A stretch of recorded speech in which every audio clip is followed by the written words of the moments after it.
사람의 어찌 신 아닌 것을 자기의 신으로 삼겠나이까 하리이다. 여호와께서 이르시되 보라, 이번에 그들에게 내 손과 내 능력을 알려서 그들로 내 이름이 여호와인 줄 알게 하리라. 아멘.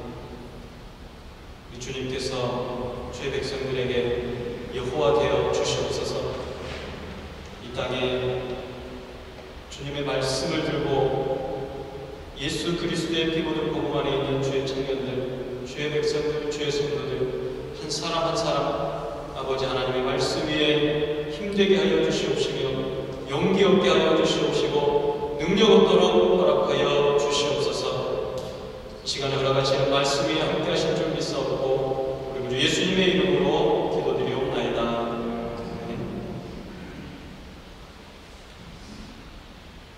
교회에 출석하기 시작한 어떤 고등학생이 있었습니다. 마침 고등학교에서 성경 암송 대회가 열리는 것을 보고 자기도 출전하기로 작정을 한 것입니다. 그래서 시편 23편을 암송하기로 했습니다.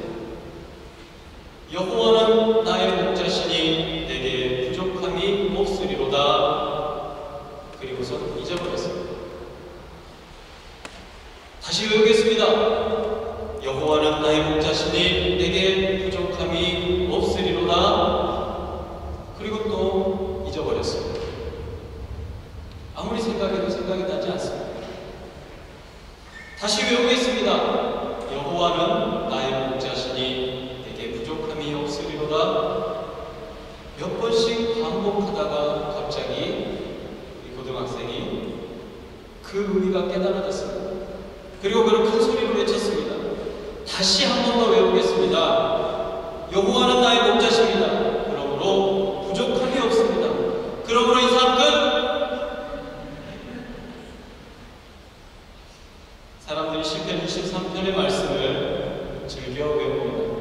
여호와는 나의 목자시니 내게 부족함이 없으리로다. 우리는 늘 부족함이 없습니다라고 고백하지만 한쪽으로는 아닌데, 부족한데, 내게 부족한 것이 있는데 라고 하는 것입니다. 하나님에 대해서 알고 있지만 잘 믿어지지가 않습니다. 안다고 해서 다 믿는 것은 아닌 것입니다. 하나님이 자신의 삶의 주인이 아니라 그냥 일주일에 한 번 오시는 손님인 것입니다. 삶의 주인은 바로 나입니다. 그래서 믿는다고 하면서도 믿을 수가 없는 것입니다. 머리로는 분명히 알지만 마음으로는 믿어지지가 않습니다. 세상적인 것, 눈에 보이는 것, 현실적인 것, 현상적인 것에 만족하고 그것을 붙잡고 살려고 합니다. 결국 크고 작은 어려움들을 만나면 거기에 얽매여서 신앙이 흔들리고 합니다. 시편 63편 1절에 다윗이 고백합니다. 하나님이여 주는 나의 하나님이십니다. 이 세상에서 가장 아름답고 훌륭한 고백이 바로 이 고백입니다. 능력의 말씀이 바로 이 말씀입니다.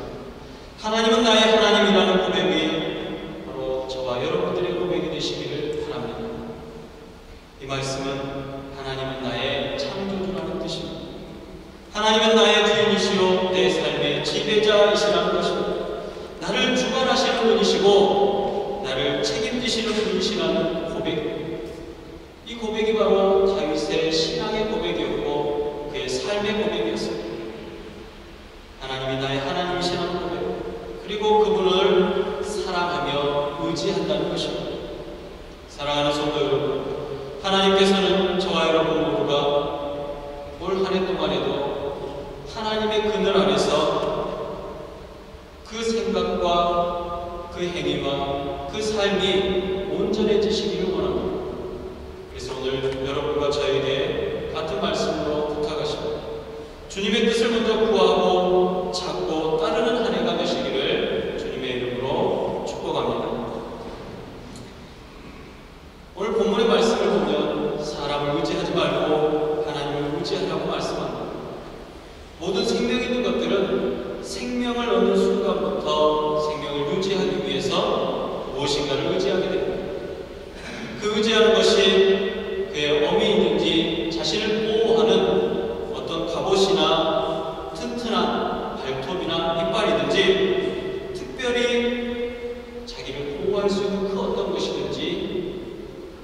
의지하게 되어 있습니다. 더구나 사람은 태어날 때부터 자기를 보호할 수 있는 능력이 많이 부족합니다. 그래서 누군가의 도움이 반드시 필요한 존재입니다.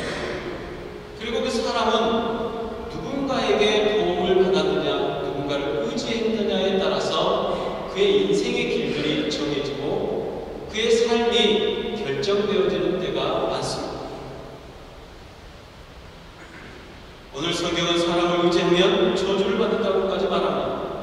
사람이 살지 않는 사막의 떨기나무처럼 고독한 곳에 버려진다고 했습니다. 사람들은 혼란을 당하면 여호와를 의지하기보다 사람을 의지하기 쉽습니다. 그런 사람들에게 엄하게 경고하십니다. 오늘 오전에서 1절 보니까 나 여호와가 이같이 말하노라. 물은 사람을 믿으며 권력으로 그 권력을 삼고 마음이 여호와에게서 떠난 그 사람은 저주를 받을 것이라. 그는 사막의 떨기나무 같아서 좋은 일에 오는 것을 보지 못하고 광야 건조한 곳 건건한 땅 사람이 거하지 않는 땅에 거하리라고 했습니다. 그래서 우리는 언제 어디서나 어떤 상황에서든지 사람을 의지하지 말고 오직 하나님을 의지해야만 합니다. 의지라는 말은 머물다, 둔다라는 말입니다. 하나님은 우리를 영원히 머물러 두기를 원하십니다. 하나님은 우리의 인생을 하나님께 맡겨두시기를 원하십니다. 그 인생을 하나님께 의지하는 사람은 하나님께 복을 받은 인생입니다. 7절에 보니까 그러나 물은 여호와를 의지하며 여호와를 의뢰하는 그 사람은 복을 받을 것이라 했습니다. 여러분, 복이 무엇입니까? 복이라는 것은 히브리어로 번성하다, 크게 된다, 점점점 더 잘 되어간다는 것입니다.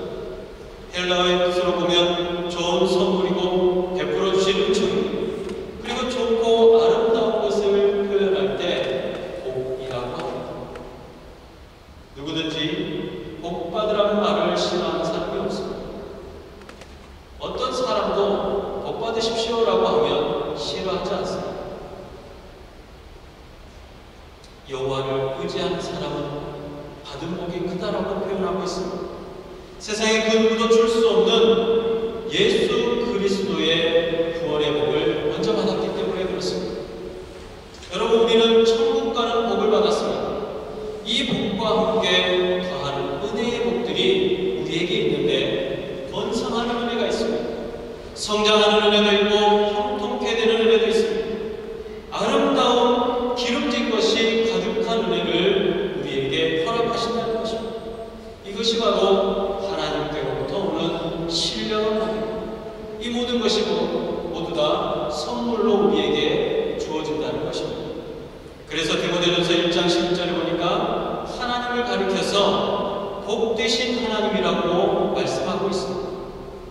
또 디모데전서 6장 15절에 보면 하나님은 복되시고라고 표현하고 있습니다. 복이라는 것은 이처럼 인간의 힘이나 인간의 노력으로 얻어지는 것이 아니라는 것입니다. 복되신 하나님께서 주셔야만 복을 받는다는 것입니다.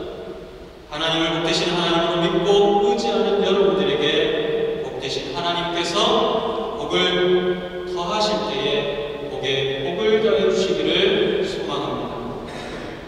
또한 하나님을 의지하는 사람들을 가리켜 물가에 심겨진 나무같이 무성하게 된다라고 오늘 성경은 말합니다. 8절을 다시 한번 보십시오. 그는 물가에 심겨진 나무가 그 뿌리를 강변에 뻗치고 더위가 올지라도 두려워 아니하며 그 잎이 청청하며 가무는 해에도 걱정이 없고 결실이 그치지 아니함 같으리라 했습니다. 날이 아무리 가물어도 물가에 심겨진 나무는 말라 죽지 않습니다. 여호와를 의지하는 사람은 물가에 심겨진 나무와 같이 무성하게 되는 은혜를 받게 됩니다. 시편 1장 1편 3절에 보니까 저는 시냇가에 심은 나무가 시절을 쫓아 과실을 맺으며 그 잎사귀가 마르지 아니함 같으니 라고 했습니다. 그 행사가 다 형통하다고 또 했습니다. 인생에 항상 좋은 일만 있습니까? 때로는 고통스러운 일들이 우리에게 다가옵니다. 통곡할 일들이 한두 가지입니까? 목을 놓아 통곡할 일들이 너무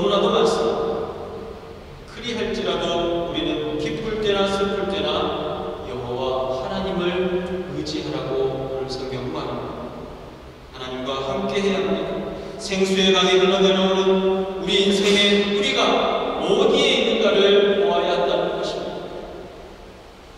시내가 흘러가고 있는 아름다운 곳에 믿음의 뿌리가 잘 내려져 있어야 한다는 이야기입니다. 그래서 하나님을 의지하는 인생은 두려움이 없다는 것입니다.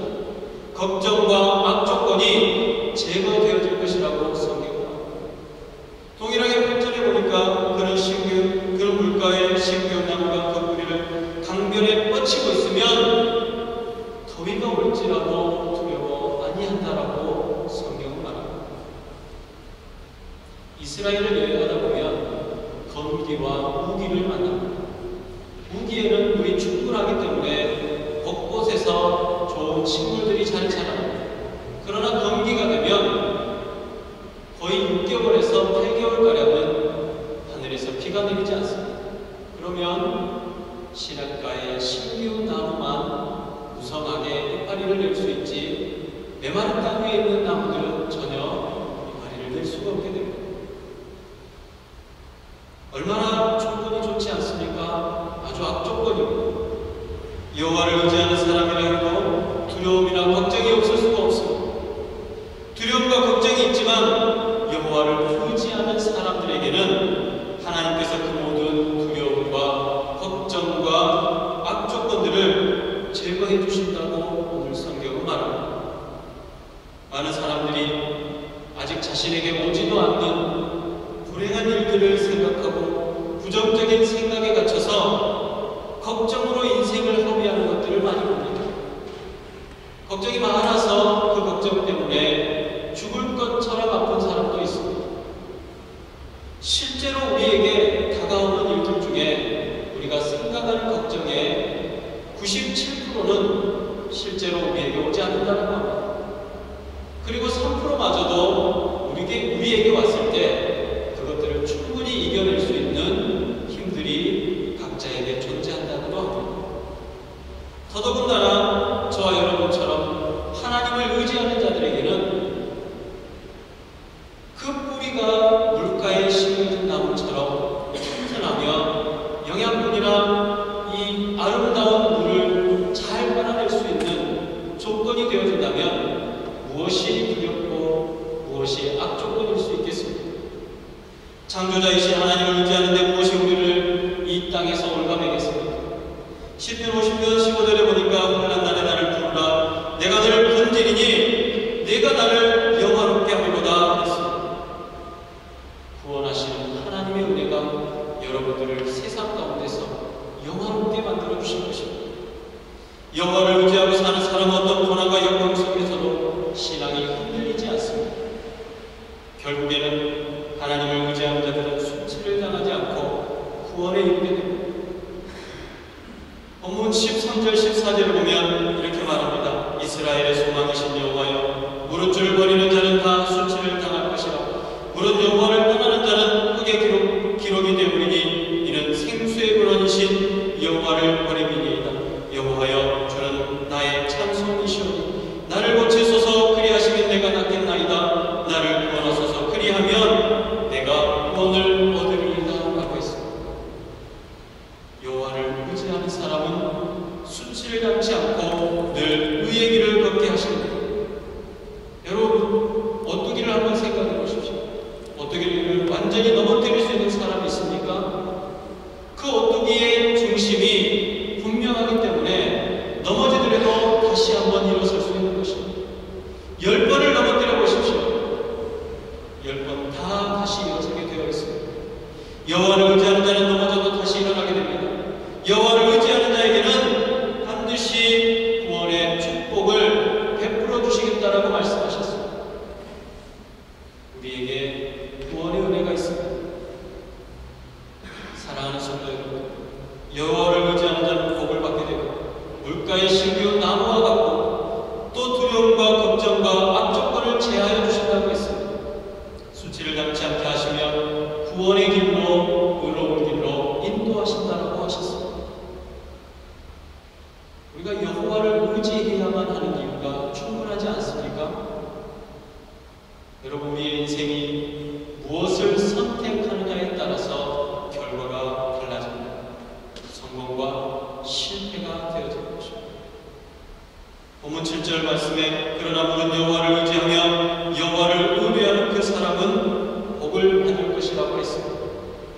우리가 무엇을 선택하느냐, 우리가 무엇을 쫓아서 가느냐에 따라서 우리의 인생이 결정이 된다는 것입니다. 한국은 곧 있으면 중요한 선거를 앞둡니다. 선거가 벌어지면 그 지역에서 어떠한 사람을 쫓을 것인지를 정해야 합니다. 대통령 선거나 국회의원 선거나 단체장의 선거들을 보면 열심히 선거 운동을 합니다. 그리고 선거장이 되어지면 줄을 섭니다. 나는 이쪽 편, 나는 이쪽 편 줄을 섭니다. 그리고 승리하는 편에 선 사람들은 세상을 다 얻은 것처럼 기고만장하게 됩니다. 박수를 치고 환호하며 온 땅에 그 승리의 소식들을 전하기를 원합니다. 그러나 실패한 자들, 선거에 실패한 이들은 어떻습니까? 더 이상 할 말이 없습니다. 패자의 편에 섰던 사람들 모두가 패자가 되어버린 것을 우리는 볼 수 있습니다. 사람은 누구나 행복하게 살기를 원합니다. 그렇다고 반드시 행복한 것이 우리의 인생의 목표가 될 수는 없습니다. 모든 사람들이 행복하기를 원하지만 승리했다고 행복해지거나 이겼다고 세상에 높이 들렸다고 행복해지는 것은 아닙니다. 속담에 토끼가 빨리 뜬다고 할지라도 결코 행복할 수 없다라고 합니다. 빨리 가서 1등을 한다고 해서 반드시 행복한 것이 아니라는 것입니다. 내가 지금 다른 사람보다 조금 앞서고 성공하는 것이 우리에게 행복이 되어질 것이 아니라는 것입니다. 남들보다 먼저 갔다고 행복한 것이 아닙니다. 내 생각, 내 계획, 내 욕심을 앞세우고 당장에는 앞서는 것 같고 성공한 것 같을지라도 뒤집어지면 끝나는 것입니다. 한순간에 물거품이 되어지는 것입니다. 영원히 이 땅을 지배하며 살 것처럼 생각했던 사람들이 있었습니다. 그러나 그들의 시대가 오래가지 못했던 것을 우리는 역사를 통해서 볼 수 있습니다. 휙 바람이 불면 어디론가 사라져버리는 것이 우리의 인생입니다. 그런데 우리에게 중요한 행복은 어떤 것이겠습니까? 행복하기를 원하는 것과 행복을 선택하는 것은 다른 문제입니다. 행복한 사람은 행복을 선택해서 인생을 살아가는 사람입니다. 반면에 불행한 사람은 불행한 선택을 하며 인생을 살아간다고 할 수 있습니다. 오늘 말씀을 빌어서 보자면 하나님을 의지하며 살아가는 사람과 인간적인 것들을 의지하며 살아가는 사람들은 선택의 기로에 놓여 있습니다. 복 있는 사람은 하나님의 말씀을 따라 사는 사람입니다. 복 있는 사람은 선택을 하나님을 선택한 사람입니다. 복 있는 사람은 하나님을 의지하는 사람입니다. 하나님의 말씀을 선택하고 말씀을 따라 사는 사람을 성경은 복 있는 사람이라고 표현합니다. 의인은 악인의 길을 따르지 않습니다. 오히려 적극적으로 여호와의 율법을 따라 살아가는 사람들이 의인이요 행복한 삶을 살아가는 것, 복된 삶을 살아가는 사람이라고 오늘 성경은 이야기하고 있습니다. 그리고 그를 시냇가에 잘 심겨진 나무라고 표현합니다. 그 결과는 무엇입니까? 시냇가에 잘 심겨진 나무는 아름다운 열매를 맺습니다. 하나님께서는 이사야 선지자의 입을 통해서 우상 숭배하는 사람들에게 말씀을 하십니다. 이사야 1장 30절에 너희는 잎사귀 많은 상수리 나무 같을 것이요 물 없는 동산 같으리니 그랬습니다. 잎사귀가 마른 상수리 나무, 그 나무가 어디에 쓰이겠습니까? 땔감에 쓰입니다. 시든 나무요, 병든 나무요, 죽어가는 나무. 딱 한 가지 그 나무로 할 수 있는 일은 땔감으로 사용하는 것입니다. 목적과 목표를 잃어버리고 메마른 인생을 사는 사람을 이렇게 버림받은 인생이 되어진 것입니다. 선택을 잘못했기 때문에 그렇습니다. 한순간의 선택이 우리의 인생을 좌우한다고 할 수 있습니다. 우리의 인생의 문제에 있어서 선택해 기로에 섰다면 하나님께서 도대체 우리에게 무엇을 원하시는지를 물어보시는 지혜가 여러분들에게 있으시길 바랍니다. 그래서 하나님과의 올바른 관계 속에서 하나님께서 기뻐하시는 삶이 되어주시기를 바랍니다. 하나님과 바른 관계로 살아가는 사람들은 행복한 사람이요 복 있는 사람입니다. 그래서 8절이 말하는 물가에 신기운 나무가 되어줄 것이고 더위가 올지라도 두려워하지 아니하며 그 잎이 청청하고 가무는 해에도 걱정이 없고 결실이 그치지 아니한다라고 했습니다. 제가 어려서부터 성장해온 고향에 여름철이 되면 강변가에 찻길을 달리다 보면 버드나무 가지들이 길게 늘어져 있는 것을 볼 수 있습니다. 얼마나 푸르고 치렁치렁한 가지들이 아름다운지 그것을 보기만 해도 풍성한 마음이 우리 안에 들어오는 것을 느낄 수 있습니다. 여러분, 아무리 가물어도 강변가는 마르지 않습니다. 가뭄으로 인해서 온 땅이 갈라지고 농작물이 타들어가는 때라도 강변가에 있는 식물들은 마르거나 타들어가지 않습니다. 끄떡없다라는 것입니다. 그렇습니다. 시냇가에 심은 나무는 때마다 시마다 하나님의 공급하시는 영양분으로 그 생명을 유지할 뿐만 아니라 아름다운 열매를 맺을 수 있으며 아름다운 이파리로 세상에 자태를 뽐낼 수 있다는 것입니다. 여러분, 믿음의 조상 아브라함이나 이삭이나 야곱이나 요셉 같은 사람들의 복받는 비결이 무엇이었습니까? 그들에게 어려움이 없었습니까? 그들에게 고난이 없었습니까? 그들도 우리처럼 죽을 것 같은 고난에 숨이 멎을 것 같은 고통에 쌓여 있을 때가 한두 번이 아니었습니다. 기가 막히게 억울한 일을 당할 때도 있었습니다. 답답한 일을 만나기도 하고 정말로 침상이 젖을 때까지 눈물 흘리며 하나님께 부르짖을 때도 있었습니다. 그런 그들이 복받은 인생입니다. 성경은 복 있는 사람들이라고 말했습니다. 그들이 왜 복이 있었습니까? 그들은 그 상황 속에서도 잊지 않고 하나님을 찾았기 때문에 그렇습니다. 그러한 상황에 놓일지라도 하나님을 부르짖었기 때문에 그렇습니다. 하나님과 동행하는 삶을 살았기 때문에 그들이 하나님의 도우심을 얻었고 그 길이 형통함을 얻었던 것입니다. 하나님께서는 살아가는 동안 내 삶에서, 내 가정에서, 내 직장 안에서 물가에 심겨운 나무와 같은 풍성한 삶을 누리시기를 원하십니다.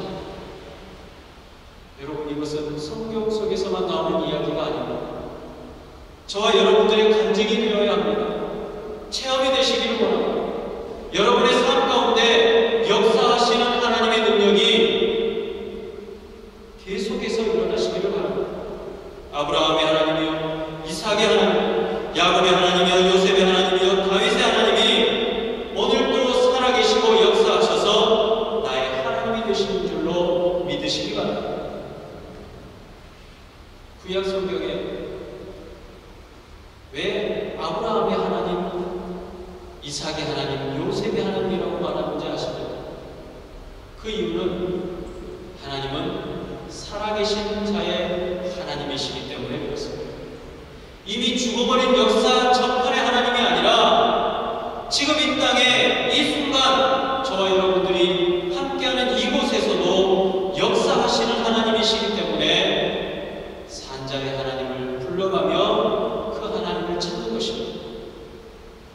그 하나님께서 형통하게 하십니다.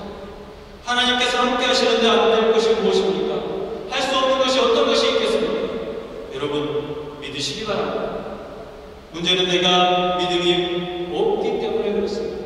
믿음이 온전히 서지 못하기 때문에 하나님의 말씀에 사로잡혀 살지 못하기 때문에 내 눈에, 내 귀에, 내 입에 하나님의 말씀이 온전히 살아있지 못하기 때문에 그 어려움 중에 낙심하고 낙담하고 있는 것입니다. 여러분, 하나님의 능력이 내 속에 흘러넘치도록 주의 말씀을 묵상하며 그 말씀대로 살아가시기를 바랍니다. 세상에는 시냇가에 심겨진 나무와 같은 인생이 있는가 하면 바람에 날리는 벼와 같은 인생이 있습니다. 시냇가에 심겨진 나무의 열매는 얼마나 가치가 있습니까? 얼마나 아름답습니까? 반면에 결산에 보면 아무것도 남은 게 없는 무가치한 인생이 있다는 것입니다. 하루 종일 일을 하고도 남는 게 하나도 없습니다. 불행한 선택을 한 사람들이 이와 같은 사람들. 여러분, 하나님께 복받는 인생을 사시길 바랍니다. 하나님과 바른 관계로 살아가는 2014년도가 되시기를 바랍니다. 마지막으로 만물보다 더 곱되고 썩은 것이 사람의 마음이라고 성경은 말합니다. 9절부터 10절의 말씀에 우리의 마음을 이렇게 잘 표현했습니다. 만물보다 거짓되고 신이 부패한 것은 마음이라 누가 능히 이를 알려하는 나 여호와는 심령을 살피며 회부를 시험하고 각각 그 행위와 그 행실대로 하나님 것입니다. 많은 분들이 사람을 믿다가 낭패를 당합니다. 전 재산을 날리고 그래서 하나님께서는 사람의 마음을 믿지 말라고 합니다. 사람은 믿음의 존재가 아니라 사랑할 존재이고 이해하며 용서해야 할 존재인 것입니다. 사람을 믿고 의지하는 것이 얼마나 어리석고 미련한 일인지 모르고 우리가 주님을 의지할 때 우리 주님은 각 사람의 마음을 살피신다고 했습니다. 그냥 살피는 것이 아니라 우리의 심장을 들여다보시는 것처럼 살피시고 우리의 허파, 이 폐부를 쪼개는 것처럼 살핀다고 하셨습니다. 우리의 생각 또한 다 알고 계시는 주님께서 각 사람의 믿음과 행실과 행동에 따라서 보상하시겠다는 것입니다. 사람은 절대로 믿을 수 있는 존재가 아닙니다. 믿지 말아야 할 것을 믿고 믿어야 할 것을 믿지 않다가는 낭패를 보는 것입니다. 믿었기 때문에 손해를 보는 것입니다. 무엇을 믿습니까? 사람을 믿으면 안 됩니다. 어떤 분들은 전도하면서 이렇게 말합니다. 교회 믿으러 갑시다.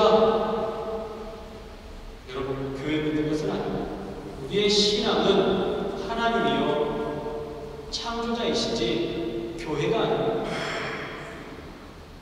여러분, 이 앞에 서 있는 목사라고 할지라도 믿음의 존재가 될 수는 없습니다. 용납하고 사랑할 존재이지 믿음의 존재는 아니라는 이야기입니다. 믿었다가 배신당하고 쓰라린 가슴을 안고 통곡하는 경우가 얼마나 많습니까? 허다합니다. 이것이 우리의 인생입니다. 여러분, 2014년도 한 해 동안 사람을 믿고 의지하는 한 해가 아니라 오직 하나님을 믿고 의지하는 여러분들이 되시기를 주님의 이름으로 축복합니다. 믿음으로 말씀을 붙잡고 살기를 바랍니다. 시냇가에 심겨진 나무와 같이 늘 푸르고 시절을 쫓아 열매를 맺는 풍성한 삶이 되어지기를 바랍니다. 주님께서는 여러분이 복 있는 인생이 되시기를 원하십니다. 여러분에게 인생의 가장 행복한 시절이 오늘 이 순간부터임을 깨달으시기를 바랍니다. 왜냐하면 온 우주의 주인이시여 창조자 되신 그분이 여러분들 위에 함께 하시고 여러분들을 돕기로 작정하셨기 때문에 그렇습니다. 이제 맺어진 것은 맺고 끊을 것은 끊어버려야 합니다. 의와 진리에 대해서는 불같고 뜨겁게 믿어야 합니다. 불의와 거짓에 대해서는 얼음장처럼 차갑게 단호하게 거절할 수 있어야 합니다. 그래서 하나님의 일과 하나님의 삶 안에 여러분의 삶이 놓여지기를 바랍니다. 세상에 더러운 것과 악한 것들로부터는 단절되기를 바랍니다. 하나님께서는 이제부터 이 땅에서 여러분들의 생애가 다하는 그날까지 여러분들을 물가에 심어놓은 나무처럼 하나님의 말씀으로 아름다운 것으로 공급하시기로 작정하셨습니다. 그 공급이 끊어지지 않기로, 그 공급이 영원토록 함께하기로 작정하셨다는 것입니다. 이제 여러분들이 선택하실 때입니다.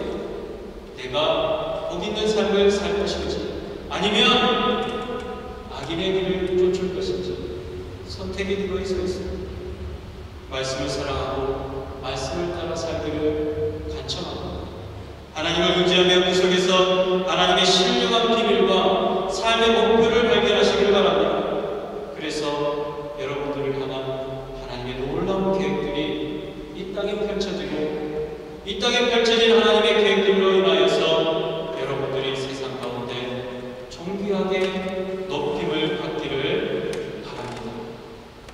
사랑하는 성도 여러분, 2014년도가 시작되어지고 벌써 한 달이 지났습니다. 저와 여러분들에게 허락한 시간마다 그저 허비하지 아니하고 하나님께서 주시는 대로 힘을 다해 능력을 다해